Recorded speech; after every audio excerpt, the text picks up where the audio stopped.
Okay, so let's just dive right in. Yeah. I want you to picture the scene. Maybe 2 in the morning, the house is completely silent, you're lying in bed, and the only thing lighting up the room is the blue light from your phone. You're just stuck in that doom scroll. You know that feeling. Oh, I know. Well, Yeah. it's that kind of trance state where, like, time just stops existing and it's just you and the algorithm. Exactly. And usually, the algorithm is feeding you dance trends or maybe those satisfying cooking videos, but every once in a while you stumble. You slip and fall into a completely different corner of the internet, a corner that feels strangely cursed. You're scrolling and suddenly you're not looking at an influencer's morning routine anymore.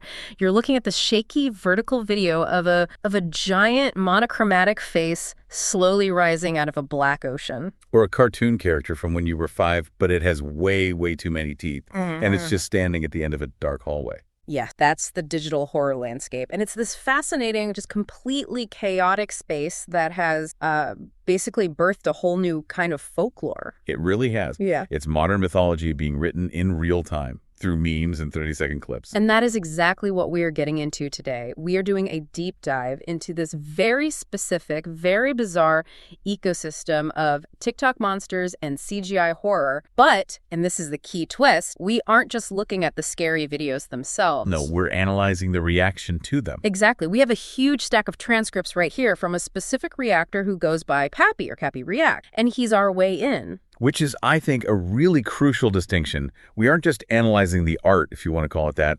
We're analyzing the audience's relationship to the art, and he's our proxy. Cappy is our guide, our everyman on this descent into digital madness. He is the perfect anchor for it. Because, let's be honest, if you watch a video of, say, Thomas the Tank Engine eating a person in silence, it's just disturbing. Weird and upsetting, yeah. But when you watch it with Cappy and he's screaming about Thomas's dental hygiene or questioning his motives, it becomes something else entirely. It becomes this shared, almost communal experience. It creates a buffer. It's a layer of insulation that lets us process the fear through humor and, through his commentary. And looking at the source material we have today, we are absolutely going to need that buffer. Oh, definitely. We've got transcripts covering, from these deep sea leviathans like the Bloop, Gran Maja, all the way to the absolute corruption of nostalgia. Lights are off. The whole spectrum, digital fear. And before we even jump into the monsters, I have to bring up this one document that was in our source stack. It's got this kind of heavy title. It's called The Vanishing Archive Digital Provenance. Right.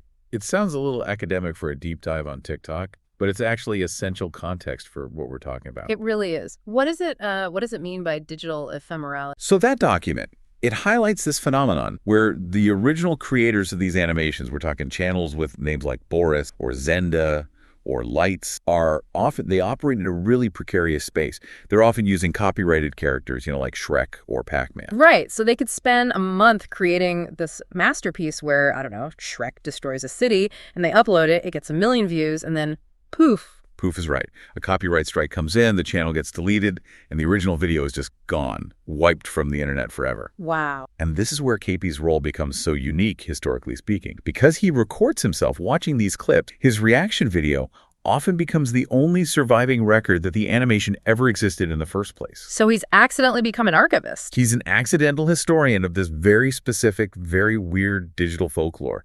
His commentary is the preservation. I just love that concept. The reactor as the historian. So, 100 years from now, people might be studying the great Teletubby rampage of 2024 solely because Cappy decided to film himself screaming it. Entirely possible. Okay, so our mission today is to deconstruct this whole modern mythology. We're going to try and figure out why we are so obsessed with giant monsters eating shit, why we have this primal need to see a real-life evil Pac-Man, and what Cappy's commentary really tells us about the human brain on virtual terror. And I think we have to start here, both literally and psychologically. We have to start with the ocean. Section 1. The abyss gazes back. You really can't talk about TikTok horror without talking about the obsession. And you definitely can't talk about the deep sea without mentioning the king of them all. The Bloop. The Bloop. Yeah, and the Bloop is such a fascinating case study in how legends evolve online. If we look at the actual reality, the origin story, the Bloop was a real sound. It was recorded by the NOAA, That's the National Oceanic and Atmospheric Administration,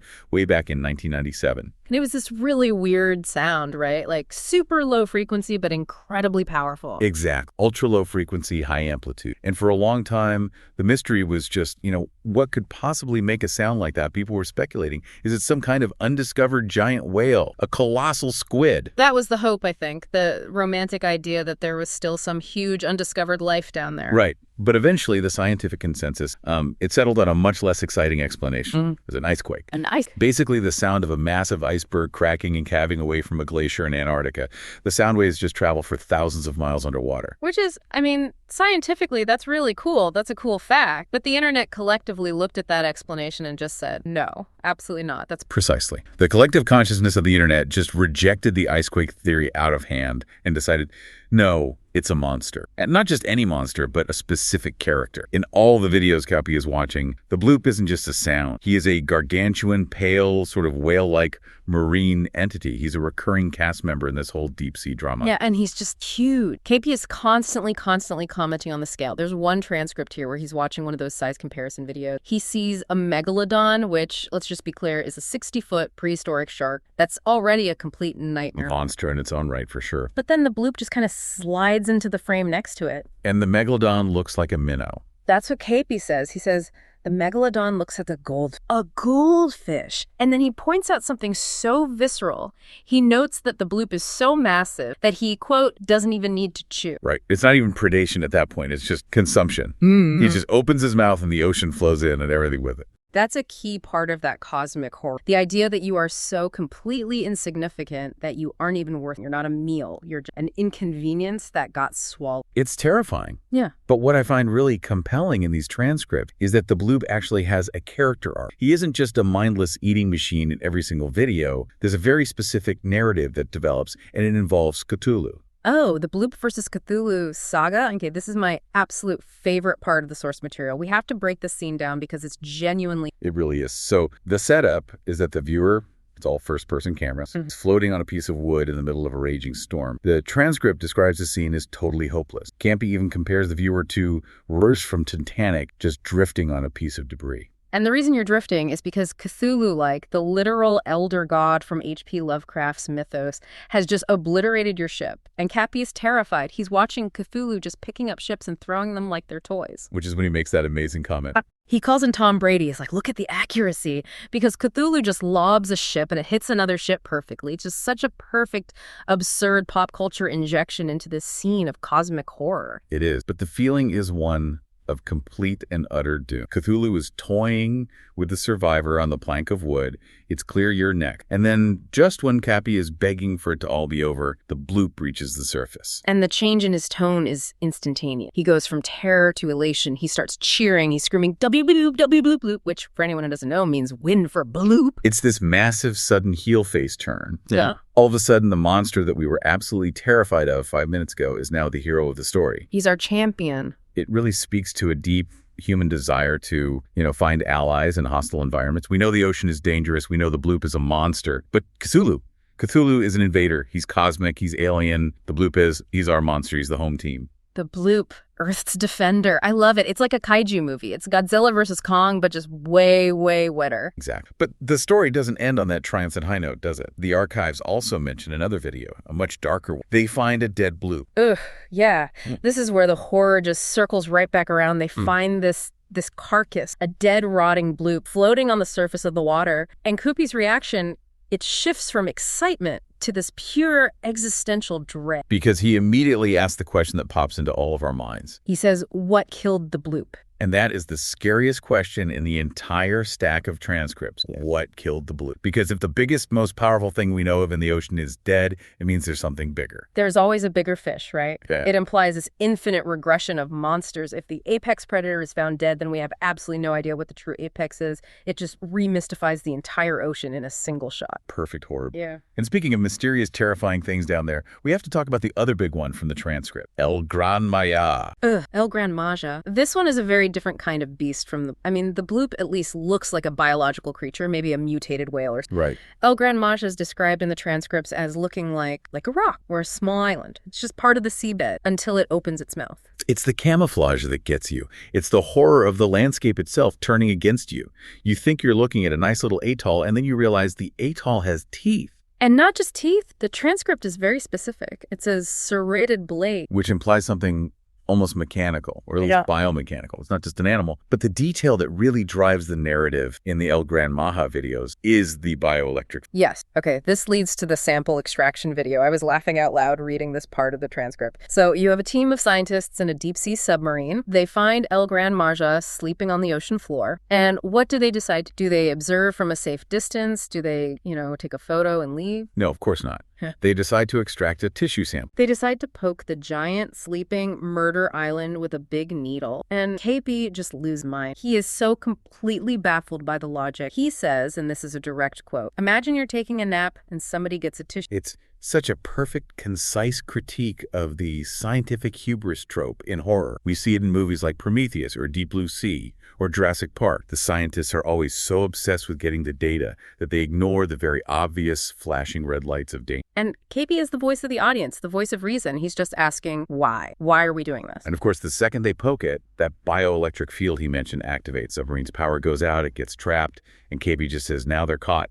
They can't even move now. The horror changes, doesn't it? It's not a chase scene anymore. It becomes a waiting game. You are stuck in a tin can and the island is waking up. It's a purely claustrophobic nightmare. But if we want to talk about sheer absurdity in these ocean videos, we absolutely have to discuss the Leviathan live feeding. Oh, God, the elephant. The elephant. Okay, for everyone listening, let me just set. You are on a boat in the middle of the deep ocean. Nothing but blue water for miles. And you are lowering a massive reinforced steel cage into the water from a crane. And inside that cage is a live African elephant. Just think about the logistics of that for a second. Someone had to capture an elephant, get it onto a cargo ship, transport it to a port, load it onto this ship, sail to the middle of the Pacific, and put it in a cage to use as bait. It's insane. And Capi, he isn't even scared at first. He's just confused and sympathetic for the elephant. He looks in and says, my boy's not meant to be in the middle of the ocean. He's genuinely empathetic. He's like, this is just wrong. He even tries to workshop a better solution in real time. He says, make him some artificial meat. Make him some artificial meat. I love that so much. He's critiquing the budget and the ethics of this fictional monster-feeding expedition. Like, come on, guys, surely we have the technology to make some fake bait for the Leviathan. We don't need to sacrifice his boy.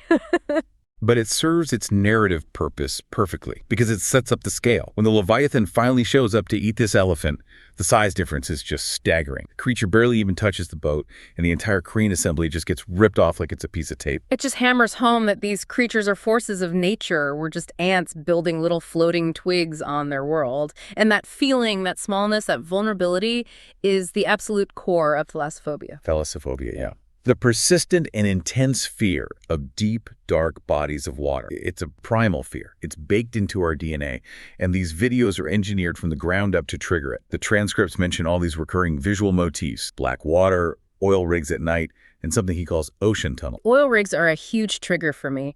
There's something about that industrial man-made structure plunging into the organic, unknown deep that just feels wrong. Capi watches a video where a diver's inspecting an oil rig column, and he just sees a giant hand come out of the murk and pull a sunken airplane even deeper.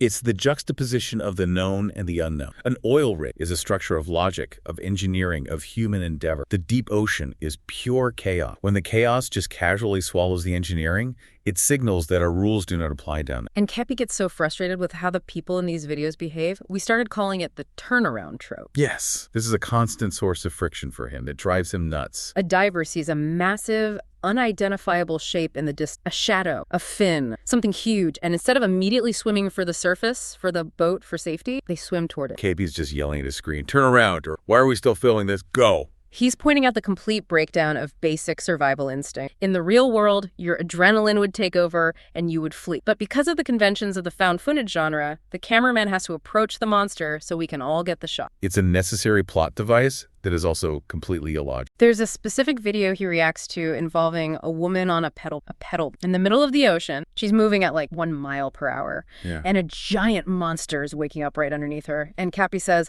I'd be feet on the pedals right now. He's critiquing the lack of urgency. He's saying, if that were me, the pedals would be smoking. There would be fire coming off my feet. It just highlights how utterly helpless these scenarios are designed to make us feel. You're in a slow plastic boat and the thing beneath you is fast and hungry. But sometimes there's nowhere to run. There's a video he watches where a guy is in a tiny canoe miles from land trying to find... Which, again, let's just question the decision-making process that leads you there. Right. And when the inevitable giant sea monster shows up, Capi's strategy isn't to fight. It's not to paddle faster. It's just to pass out. And we are going to see this strategy come up again and again. Signature move. It's the Capi special. He just passing out. I'm laying flat on my back. It's this passive acceptance fate. If the digital ocean wants you, it's going to take. So you might as well not be conscious for the scary. It's a way of reclaiming a tiny bit of control in a weird sense. Yeah. By checking out, you refuse to witness the horror. But okay, we aren't just dealing with ocean monsters. The source material has a whole other section dedicated to something that is perhaps even more unsettling. Yeah. We are leaving the deep ocean and we are heading into the hallway. Section, the corruption of... This is largely the domain of the lights are off style of video. Lights are off is a specific creator, but it's really become an entire aesthetic, a genre in itself. It involves taking cute, familiar characters, icons from our childhood, and placing them in dark, liminal spaces. Liminal spaces. So those are like transition zones, right? In between. Exactly. Empty parking garages, abandoned school hallways at night, stairwells, deserted city streets, places that feel like they should have people in them but don't. And that absence creates an immediate sense of profound And then into that empty, uneasy hallway, you drop Thomas the Tank Engine. But it's not the Thomas you remember from the show. No. In the original show, Thomas is a rigid mechanical vehicle. He rolls on wheels on a track. In these videos, he's often depicted with these horrifying biological parts. Spider-like, a fleshy humanoid face that moves and emotes. Capi just calls him Evil Thomas. And the thing that makes it so deeply scary is the violation of the rule. Trains aren't supposed to be able to crawl up stairs like an insect. It's a perfect example of the uncanny valley effect. It looks just enough like Thomas to be familiar, but it moves and behaves like a predator. There's a scene Capi watches where Thomas is protecting some cows in the road, which seems nice. Capi's like, oh, okay, he's a good engine. But then in the very next clip, another version of Thomas just eats a whole human being. And Capi tries to rationalize it. He tries to find the logic. He says, Thomas has got to eat too. He's trying to apply biological logic to a hunted train. Maybe he's just hungry, but then he immediately realizes, nope, that's the definition of evil right there. Then you have Pac-Man. This one really gets to me. In the video game, Pac-Man is this cute, harmless, 2D yellow circle. In these real-life CGI videos, he is a spherical, yellow flesh creature. With teeth. Oh, the teeth?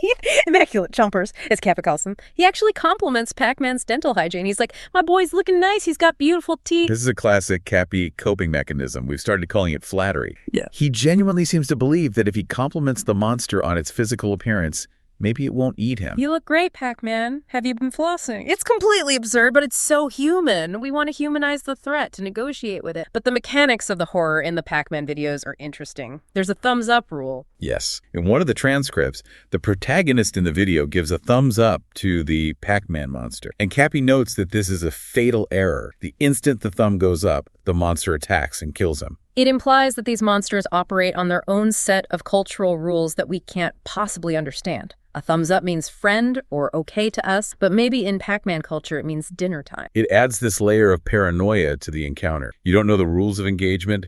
Anything you do could be the trigger for the attack. And we can't forget the Sesame Street and Teletubbies corruptions. There's so many. We've got giant Teletubbies just crushing a Ford F-150. Yeah. We've got evil Elmo lurking in a hallway.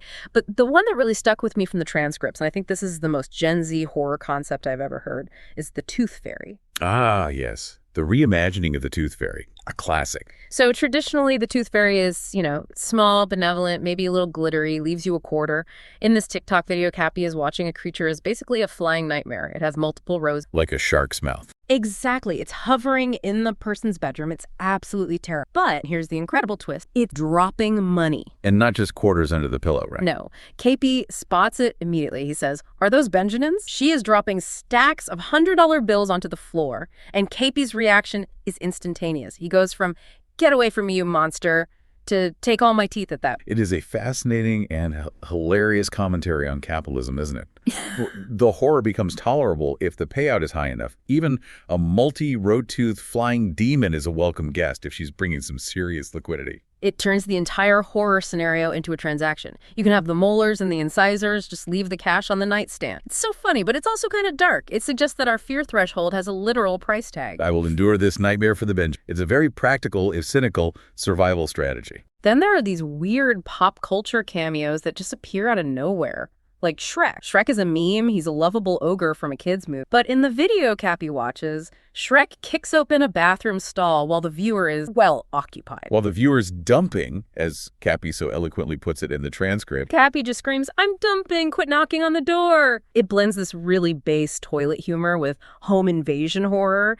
You are in the most vulnerable position a human can be in the bathroom, and a giant green ogre breaks down the door. it's the violation of a sacred private space. The bathroom is supposed to be a safe room, a sanctuary. In the lights are off universe, no room is safe. And then there's Siren Head. Now, Siren Head isn't a childhood icon, not technically. He's a more modern creation by the artist Trevor Henderson. But he shows up in these compilations all the time. Right, he's become part of this shared digital monsterverse. He's a tall, thin, skeletal figure with 2 loudspeakers like emergency sirens for a head, usually broadcast distorted emergency alerts or weird music. But Capi has a really complicated Siren Head. He actually calls him a friend because the lore is so inconsistent in all these different fan-made. In some clips, Siren Head is stomping on cars and eating people. In others, he's just kind of vibing in the woods. There's one scene where Capi thinks Siren Head is being friendly. He's just waving hello from a distance. Capi is like, "Hey, Siren Head, what's up, my guy?" And then, out of absolutely nowhere, Siren Head gets scooped up and eaten by the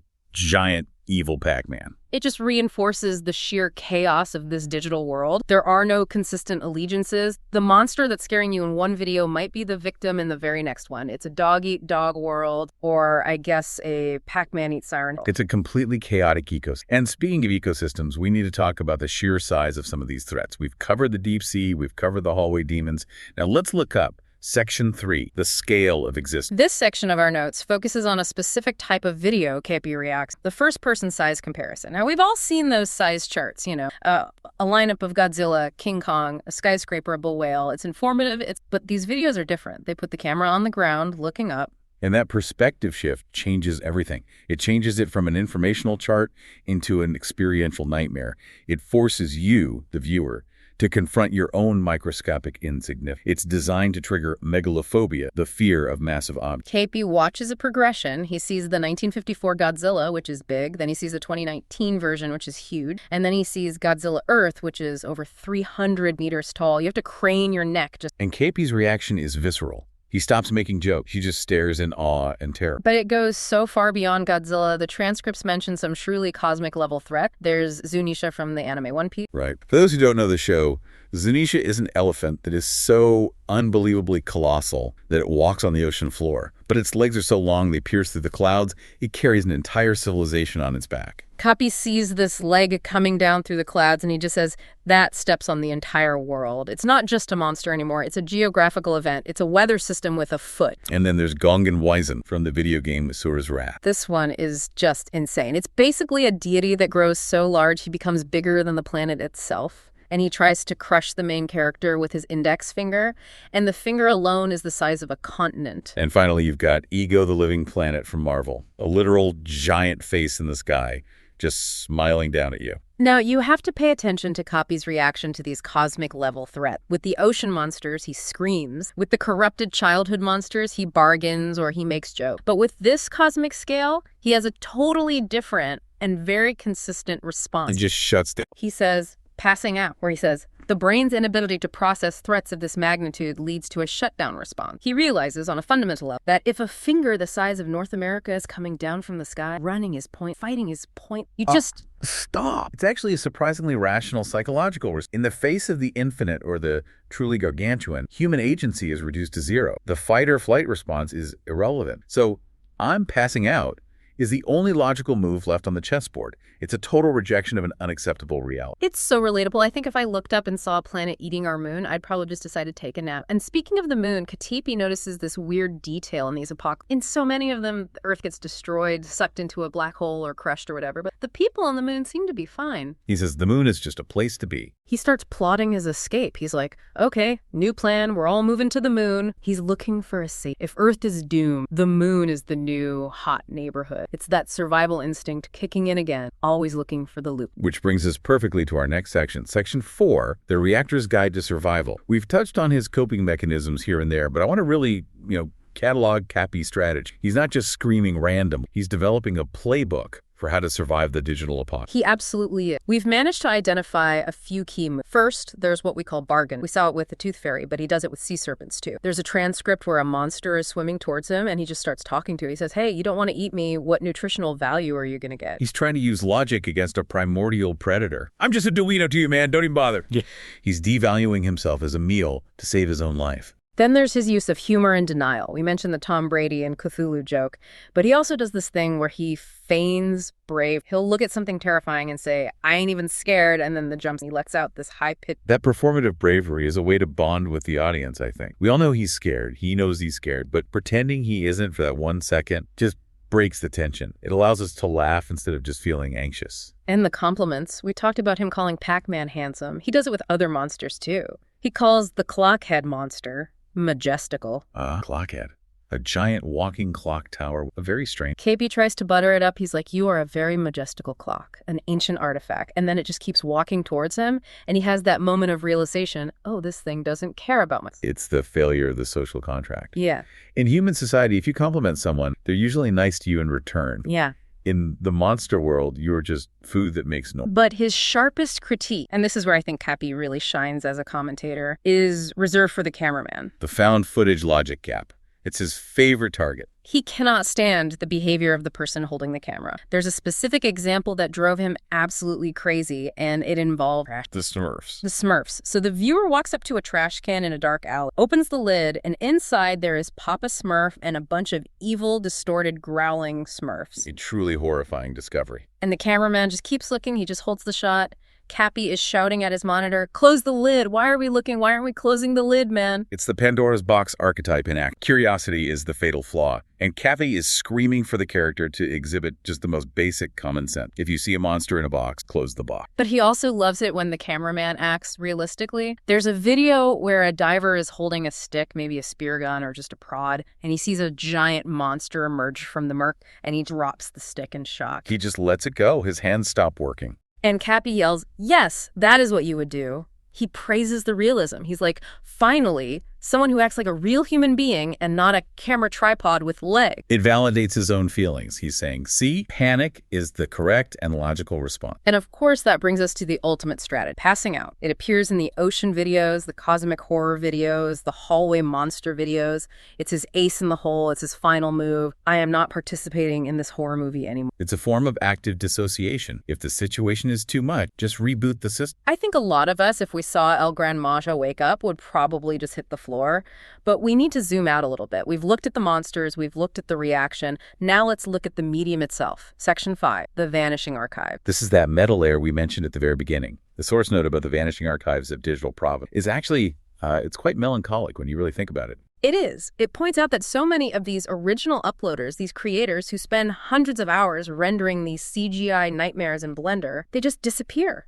YouTube is a really volatile place for creators like this. Copyright strikes, channel deletions, sudden algorithm changes. A creator might spend weeks perfecting the water physics for a new Bloop video, only for their channel to get completely wiped because they use a 10-second snippet of copyrighted audio in the background. So Capi's videos, where he is talking over the footage, pausing it, rewinding it, making jokes, sometimes sometimes become the primary or even the only way these pieces of art survive. Think about that for a sec. We are watching a copy of a copy filtered through commentary. Capi has become the unwilling curator of a museum that is constantly on fire. Without him yelling, "W Bloop," we might not even know that that specific animation of Bloop fighting Cthulhu ever existed, because the original file is just gone. The commentary is the preserve. That's such a wild way to think. It transforms these videos from just disposable content into actual traditional folklore was oral. It changed with every tell. Digital folklore is visual, but it's unstable. It relies on the community to witness it and keep it alive. It really speaks to that concept of the reality blur. KP is constantly asking, is this real? He does. He'll be watching a video of a giant emoji face floating in the sky, and he'll say completely seriously, is this? Now, obviously, logically, he knows it's not. The CGI, so good. Especially the water simulation. The lighting, the particle effects, the murkiness of the water,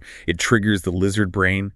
Your amygdala doesn't know what CGI is. It just sees giant predator in dark water, and it releases adrenaline. KP talks about getting goosebumps all the time. I've got cold chills. My spidey senses are tingling. He is having a real physical reaction to the pixels on his screen. And that is the true power of this medium. It bypasses your logical brain. It goes straight for the nervous system. KP is experiencing real physiological fear from a completely fake stimulus. And that's why we watch him, I think. We want to feel the fear, but we want that buffer. We want KP to take the brunt scare for us. He is our avatar in the threat simulation. Yeah. He screams so we don't have to, or so we can laugh at him screaming. A little bit of both, for sure. So to wrap this up, we've traveled from the bottom of the ocean with the Bloop all the way to the surface of the moon with Venom. Oh, yeah, I forgot. Venom was on the moon in one of those clips. He was, and his whole family was with him. And his family. We've seen Thomas the Tank Engine turn into a spider demon. We've seen the Tooth Fairy making it rain with $100 bills. And through it all, we've learned that the most human response to a world filled with digital monsters is to bargain with, make a joke about them,